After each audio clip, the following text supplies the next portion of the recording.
Indiramma colony Jagan కాలనీలో ఉదయం 5 గంటల నుండి విస్తృతంగా కార్డన్ సర్చ్ ఆపరేషన్ నిర్వహించిన వాయల్పాడు సిఐ రాఘవరెడ్డి, అన్నమయ్య జిల్లా ఎస్పీ ధీరజ్ కునుబిల్లి వారి ఆదేశాల మేరకు రాయచోటి ఎస్డిపిఓ కృష్ణమోహన్ పర్యవేక్షణలో వాయల్పాడు సిఐ రాఘవరెడ్డి మరియు గుర్రంకొండ ఎస్ఐ బాలకృష్ణ, వాయల్పాడు ఎస్ఐ చంద్రశేఖర్ 20 మంది పోలీసులు గుర్రంకొండ పోలీస్ స్టేషన్ పరిధిలో Jagananna colony, Indiramma colony cordon search operation నిర్వహించారు.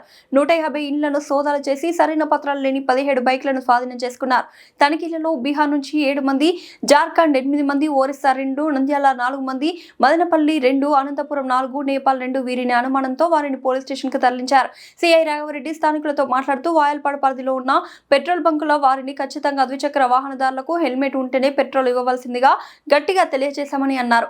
అలాగే ద్విచక్ర వాహనదారులు ఖచ్చితంగా హెల్మెట్ ధరించాలని, లేని పక్షంలో భారీ జరిమానాలు చెల్లించవలసి ఉంటుందని గట్టిగా తెలిపారు. యువత మద్యపానం తాగి వాహనం నడిపినా, త్రిబుల్ రైడింగ్ వెళ్లినా, రాంగ్ రూట్ లో వెళ్లినా ఖచ్చితంగా జరిమానాలు విధిస్తామని జాగ్రత్తగా ఉండాలని యువతకు తెలియపరిచారు.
బాబు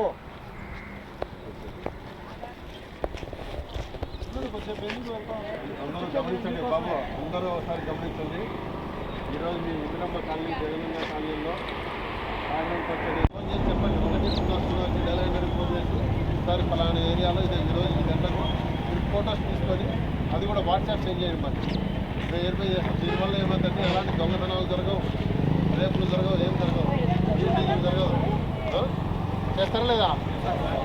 ముఖ్యంగా ఇవన్నీ పాటిస్తే ఎలాంటి మీరందరూ కూడా రోడ్డుపైకి వచ్చేటప్పుడు ప్రతి ఒక్కరు పరిస్థితులు ఎక్కించుతూ ఉన్నాం. ఆటోకు ఎడవైపున కుడివైపున కూర్చోబెట్టుకొని డ్రైవింగ్ చేయరాదు. ఇది మస్ట్ అండ్ షుడ్. పెట్రోల్ బంకులు కూడా మేము ఇన్ఫామ్ చేస్తాం. ఈరోజు నుంచి హెల్మెట్ లేకుండా బైక్లు వస్తే ఎటువంటి బస్సులో పెట్రోల్ పోయేదని చెప్తాం. ఒకసారి ఇన్ఫామ్ చేస్తాం. No helmet, no petrol. అర్థమైందా? ఫోన్ పెట్టే చెప్పు. యాప్లు కానీ, లోన్ యాప్లు కానీ దానివల్ల తీసి మీరు ఇబ్బందులు పాలు కావద్దు. లేదా మీకు సంబంధించిన ఏదైనా మీ అమ్మాయిలు ఎవరైనా ఇంటి సెల్ ఫోన్లో పార్కింగ్ ఫోటోలు అట్లా ఏదైనా పెట్టి సమాచారం ఇవ్వకుండా వాళ్ళని పే చేసి వేరే కానీ చిన్నపిల్లలకు మ్యారేజ్ చేయొద్దు. మైనర్ బాలికలకు సంబంధించిన కానీ బిలో 18 సంవత్సరాల లోపల ఉన్న వాళ్ళకి ఎటువంటి పరిస్థితుల్లో పెళ్ళిళ్ళు చేయొద్దు. గాంజా ఎవరన్నా తాగుతానా లేకపోతే ఎవరన్నా సేల్ చేస్తానా అలాంటి సమాచారం ఏదైనా ఉంటే మాకు చెప్పండి. మీ యొక్క సమాచారం గోప్యంగా ఉంచుతాం. అర్థమైందా? గాంజా సొల్యూషన్ తాగే వాళ్ళు వీళ్ళ యొక్క సమాచారం ఎక్కడైనా తాగుతుంటే మాకు చెప్పండి. మీ యొక్క సమాచారం ఎటువంటి పరిస్థితుల్లో మేము చెప్పాము. అర్థమైందా? చెప్తారా? గట్టిగా చెప్పాలా? Okay, thank you. ఏమైనా సమస్య ఉంటే చెప్పండి. మీరు ఇక్కడ అందరూ ఎవరెవరో కొత్త వ్యక్తులు ఉన్నారు. వాళ్ళు ఎవరు ఏం పని చేస్తున్నారో తెలియట్లేదు. మళ్ళీ ఎక్కడి నుంచి వస్తున్నారో తెలియట్లేదు. ఎటువంటి సమాచారం లేదు. దొంగతనాలు కూడా విపరీతంగా జరుగుతున్నాయి. అందులో భాగంగా ఈరోజు మేము సడన్గా తెల్లవారుజామున 5 గంటలకు స్టార్ట్ చేసాము. దాంట్లో ప్రతి ఇంటిని చెక్ చేసాము. అనుమానాస్పదమైన ప్రతి బండిని కూడా చెక్ చేసాము. మీ దగ్గర ఏమైనా డాక్యుమెంట్స్ ఉంటే అవి చూపిస్తే కన్నా పోలీస్ స్టేషన్లో మళ్ళీ అవి చూపించిన తర్వాత వెరిఫై చేసి పంపిస్తాం. మీరు డాక్యుమెంట్స్ కన్నా చూపించకపోతే ఖచ్చితంగా రిసీవ్ చేసి వెరిఫై చేసి పంపిస్తాం. దయచేసి మీరు దానికి సంబంధించిన ఒరిజినల్ ఆర్టీసీ మాత్రమే తెలియజేస్తున్నాను. దయచేసి మీరు ఎవరైనా బాడీ ఇచ్చేటప్పుడు కొత్త వ్యక్తులు ఎవరైనా వచ్చినా వాళ్ళ యొక్క ఆధార్ కార్డు తీసుకొని వాడు ఏం పనికి పోతున్నాడో వాని యొక్క బ్యాక్గ్రౌండ్ ఒకటి తెలుసుకొని ఇవ్వండి. ఏమీ లేకుండా ఎటువంటి పరిస్థితుల్లో పిల్లలను బాడీకి ఇవ్వద్దు. అర్థమైందా? డీటెయిల్స్ పోలీసు ఏదైనా పంపిస్తే మేము వాటిని వెరిఫై చేస్తాం. అర్థమైందా? తర్వాత ఏరియాలో ఎవరైనా మీకు అనుమానాస్పదంగా తిరుగుతున్నా కానీ లేకపోతే పొట్టైనా కూడా లేకపోతే వితౌట్ హెల్మెట్ ఎటువంటి పరిస్థితుల్లో కూడా బయటకు రాకూడదయా. బయటికి వచ్చారంటే ఖచ్చితంగా యాక్సిడెంట్ జరిగితే మాత్రం మన ప్రాణాలను కాపాడుకోలేము. మన దగ్గర అందరూ సెల్ ఫోన్లు పెట్టినారు లేదా? ప్రతి ఒక్కరు పోస్ట్ పెట్టుకున్నాను, ఇంక్లూడింగ్ నేను కూడా. చూడండి, ఎందుకు సెల్ కింద పడితే డ్యామేజ్ అవుతుందని ఒక ఉద్దేశంతో సెల్ ఫోన్ పోస్ట్ పెట్టాము లేదా? మరి సెల్ ఫోన్కే మనం ఇంత ఇంపార్టెన్స్ ఇచ్చినప్పుడు మన తలకు రక్షణగా హెల్మెట్ పెట్టుకోవాలి లేదా? మీ సెల్ ఫోన్ బయట తీయండి, తీయడానికి పోతుందా లేదా? ఎందుకు పెట్టావు? ఇది ఉందా లేదా? తీయాలి, బయట తీయాలి సెల్ ఫోన్ అందరూ. ప్రతి ఒక్కరూ ఫోన్ పెట్టారు లేదా? మరి మీరందరూ కూడా బయటకు వచ్చినప్పుడు ఒక్కరు హెల్మెట్ పెట్టుకుంటున్నారా? ఎందుకు పెట్టుకోరు? మనం ప్రాణం ఖరీదు కన్నా సెల్ ఫోన్ ఖరీదు ఎక్కువ తక్కువ? మన ప్రాణం చాలా విలువైంది. ఎన్ని కోట్లు ఇచ్చారు? ఈరోజు అన్నమయ్య జిల్లా ఎస్పీ గారి ఉత్తర్వుల మేరకు, అదేవిధంగా రాయచోటి డిఎస్పీ గారి ఉత్తర్వుల మేరకు వాయల్పాడు సర్కిల్ పరిధిలోని ఎస్ఐలు Vayalpadu sub inspector, Duramkonda sub inspector మరియు సిఐ అయినటువంటి నేను, కలకడ స్టాఫ్ అందరూ 20 మంది స్టాఫ్ ప్లస్ ఒక ఎస్ఐ, 2 ఎస్ఐలు, ఒక సిఐ గారు కలిసి మన దూరంకొండ పట్టణంలోని ఇందిరమ్మ కాలనీ, జగనన్న కాలనీలో ఈరోజు ఉదయం తెల్లవారుజామున 5 గంటల నుంచి ఇప్పటి వరకు గార్డెన్ సర్చ్ నిర్వహించడమైంది. గార్డెన్ సర్చ్ ముఖ్య ఉద్దేశం ఏమనగా, ఎవరైనా అనుమానాస్పదంగా ఇంటిలో వస్తువులు కానీ లేకపోతే గంజాయికి సంబంధించిన వస్తువులు కానీ, అదేవిధంగా రికార్డు లేనటువంటి వెహికల్స్ కానీ, లేకపోతే దొంగతనానికి సంబంధించినటువంటి వ్యక్తులు ఉన్నారా అనే దానిపైన ఈరోజు మేము క్షుణ్ణంగా ప్రతి ఇంటిని చెక్ చేసినాము. దాదాపుగా 150 ఇళ్ళ దాకా మేము చెక్ చేసినాము. అందులో చెక్ చేసినప్పుడు కొన్ని ఇళ్లలో కొంతమంది తెల్లవారుజామున చెక్ చేయగా కొంతమంది మనకి బీహార్కు సంబంధించిన వాళ్ళు ఒక 7 మంది, జార్ఖండ్కు సంబంధించిన వాళ్ళు ఒక 8 మంది, అదేవిధంగా ఒరిస్సాకు సంబంధించిన వ్యక్తులు ఒక 2, నంద్యాలకు సంబంధించిన వాళ్ళు ఒక 4 వ్యక్తులు, మదనపల్లికి సంబంధించిన వాళ్ళు ఒక 2, అనంతపురం సంబంధించిన వాళ్ళు ఒక 4 వ్యక్తులు ఉన్నారు. వీరి యొక్క ఐడెంటిటీ, ఆధార్ కార్డ్స్ అన్నీ తీసుకొని రమ్మని చెప్పినాము. ముఖ్యంగా నేపాల్కి సంబంధించిన వ్యక్తులు కూడా ఒక 2 ఉన్నారు.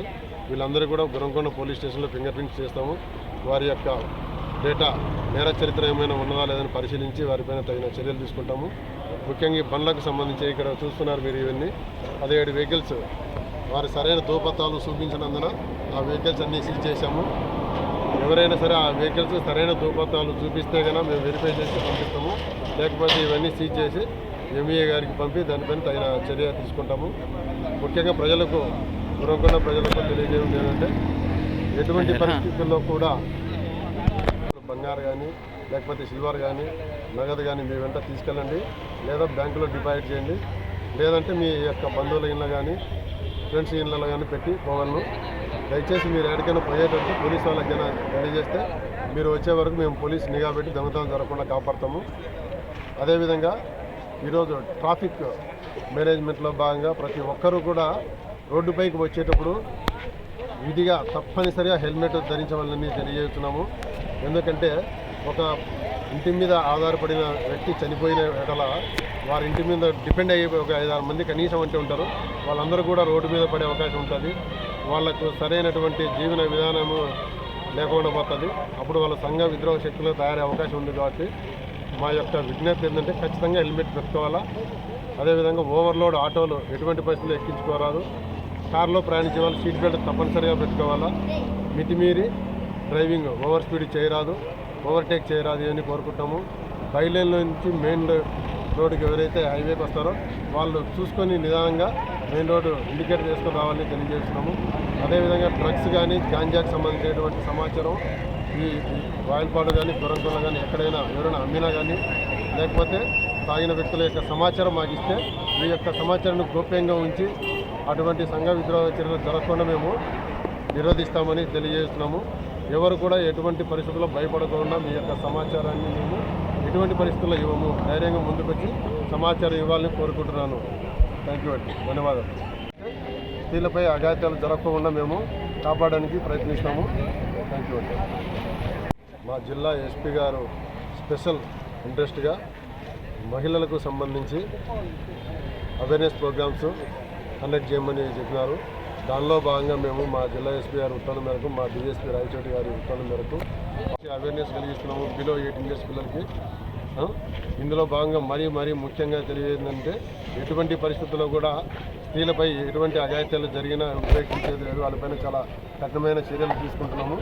అదేవిధంగా ప్రజలకు తెలియజేసేది ఏంటంటే, ప్రజలు ముఖ్యంగా మీరు ఏదైతే స్త్రీలపైన అఘాయిత్యాలు జరుగుతున్నప్పుడు కానీ లేదా యూటింగ్ చేస్తున్నప్పుడు కానీ మీరు ఎటువంటి పరిస్థితుల్లో సైలెంట్గా ఉండకూడదు. వారి యొక్క సమాచారాన్ని ఫలానోళ్ళు ఇబ్బందులు పెడతారని చెప్పేసి వెంటనే పోలీస్ స్టేషన్కి తెలియజేస్తే కనుక ప్రొటెక్షన్ తీసుకోవాలో దానికి ప్రతి జెడ్పీ హై స్కూల్కి సంబంధించిన కానీ లేకపోతే హాస్టల్స్ కానీ అవన్నీ విజిట్ చేసి వాళ్ళకి మీటింగ్లు కండక్ట్ చేసి శక్తి టీం ద్వారా మేము ప్రతిరోజు మండలంలో ఒక స్కూల్ని విజిట్ చేసి మీటింగ్ ఏర్పాటు చేసి వాళ్ళ ఏ విధంగా ఉండాలా, ఏ విధంగా మీరు ఎదుర్కోవాలా, భయపడకోకుండా ఏదైనా సమాచారం మిమ్మల్ని యూటీజింగ్ చేసేటప్పుడు వారి యొక్క సమాచారం మేము వాళ్ళకి తెలపకోకుండా ఎవరైతే చేస్తున్నారో యూటీజింగ్ వారి యొక్క సమాచారం మాకు పోలీసులకు తెలియజేస్తారు.